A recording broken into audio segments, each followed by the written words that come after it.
5 years after leaving the country, I returned to attend Mrs. Sterling's birthday gala at the plaza. My former fiancée Sierra Sterling, I'd been engaged to since we were 8, pulled out a custom designed Tom Ford tuxedo and proposed to me in front of everyone.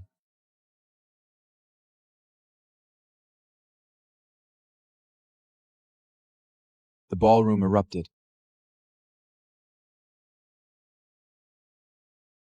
They all expected me to fall to my knees in tears of joy. Say yes, beg her to take me back. After all, I'd loved Sierra Sterling with the kind of desperate, embarrassing devotion that became Manhattan society legend. But they seemed to have forgotten something. 5 years ago, at our wedding, she ripped the custom Armani suit off my body in front of 300 guests, stomped on it with her Laubautines. For another man, she publicly accused me of academic fraud, scientific misconduct. The wedding was cancelled. I stood there in front of everyone, judged, mocked, destroyed. That day, I left for Europe alone. But now that I am back, Mrs. Sterling grips my shoulder, says, Ethan, Sierra missed you terribly these past 5 years. Even after what you did, she never forgot you. After you left, she spent a fortune burying those scandals. If you're willing to give her another chance, the Sterling family will give you an even grander wedding than before. Ethan Quinn, will you marry me? When I don't answer, Sierra repeats her proposal. Ethan Quinn, will you marry me? Mrs. Sterling watches me with expectant eyes, like I am a charity case who should be grateful. I thought seeing Sierra again would make me angry. But standing here, looking at her holding that tuxedo like a peace offering, I feel nothing. Absolutely nothing. The ballroom falls silent. Some curious, most waiting for the drama. When I left New York 5 years ago, I never came back. They don't know I am married, that I have a daughter, so I don't know if Sierra orchestrated this public proposal herself, or if she is planning to humiliate me again for sport. A flash of mockery crosses my expression, but I keep my face polite, detached. Thank you for the honor, Miss Sterling. I was young and foolish back then. I don't have those feelings anymore. What? He rejected her? Is he insane? Didn't he literally beg her to marry him for years? Now she's proposing and he said no? Everyone stares at me like I've lost my mind. Because 5 years ago, I did more than a few foolish things for Sierra Sterling. I made waves that rippled through all of Manhattan's elite circles, like the time I spent $9 million on fireworks at the Brooklyn Bridge, spelled out Sierra Sterling in the sky for her birthday, or when I hired drones to fly over Times Square for an entire month, displaying Sierra Theta Ethan on continuous loop. 2 weeks before our wedding, I bought every digital billboard in Manhattan, had our engagement photos rotating Faderna. At 25, I loved her like a man possessed, wanted the whole world to witness our perfect love story. Never imagined she'd betray me.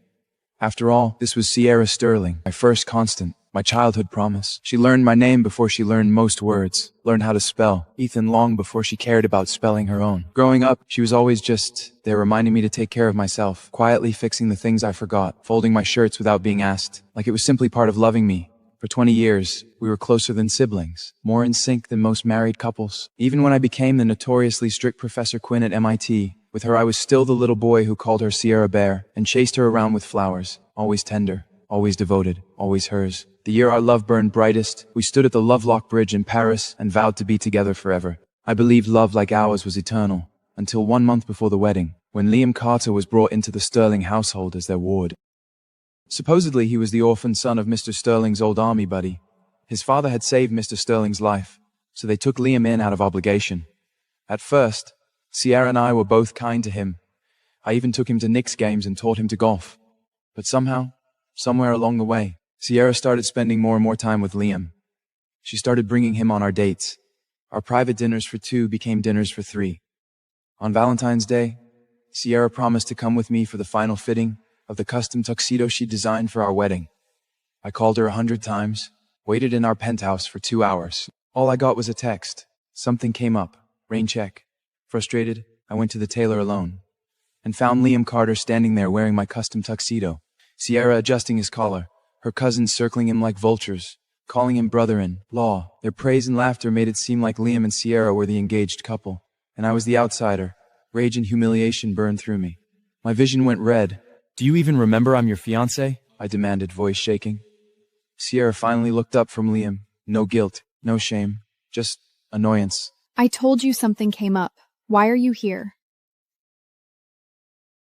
Can you stop being so paranoid and jealous all the time?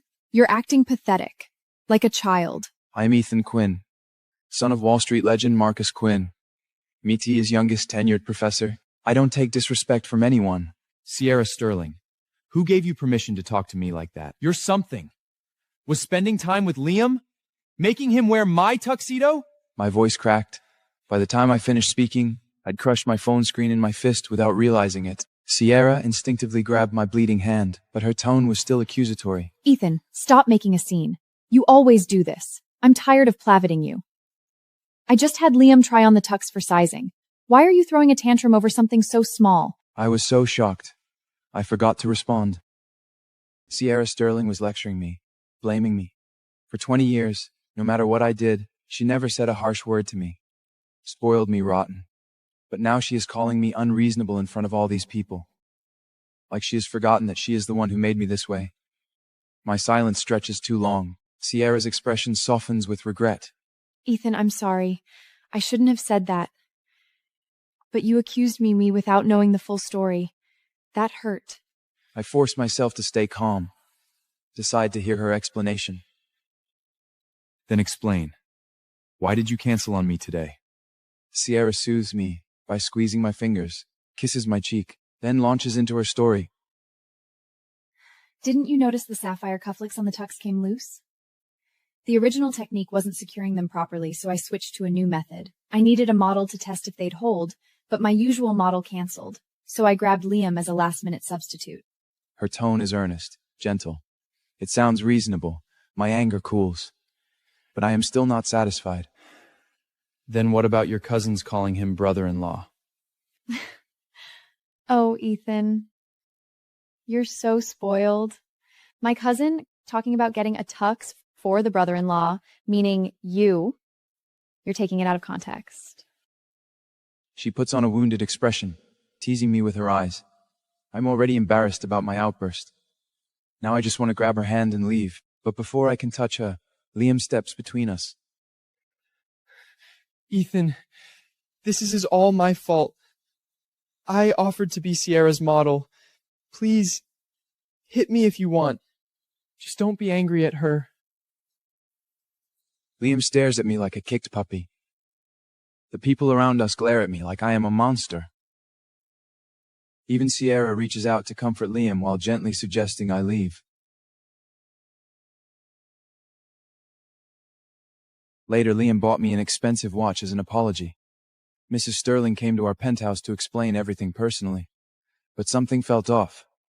They were apologizing to me. Sure. But their words were laced with protectiveness toward Liam. Sorry, Ethan. Liam's sorry. He just got a little carried away. Ethan, you know Liam is the son of the man who saved my husband's life. His father is gone now, and Liam's alone. We have to take care of him. Sierra nodded along eagerly. Mm-hmm. Exactly, Ethan. Liam's young. We should be looking out for him. Plus, you're about to marry me. You'll be his brother-in-law soon. Why fight with a family? Sierra looked so sincere. I let it go. Sierra smiled, took an emerald ring from a velvet box and slid it onto my finger. There. Is Mr. Quimmen done being grumpy now? I felt the warmth of her touch and finally relaxed. I handed her a folder. Sterling Industries wants to expand into tech, right? This is my latest research from MIT. Ethan, I love you. Before I could finish, Sierra threw herself into my arms. Her enthusiasm made me blush. I was so focused on our future together. I didn't realize her love wasn't exclusive, that it was quietly shifting toward Liam Carter.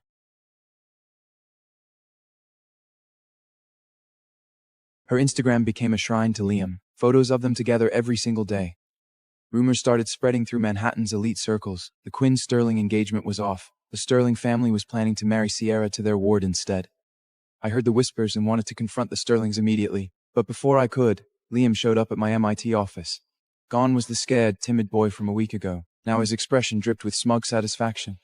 Ethan, you've heard the rumors, right? That's not just the Sterling family's intention. It's Sierra's.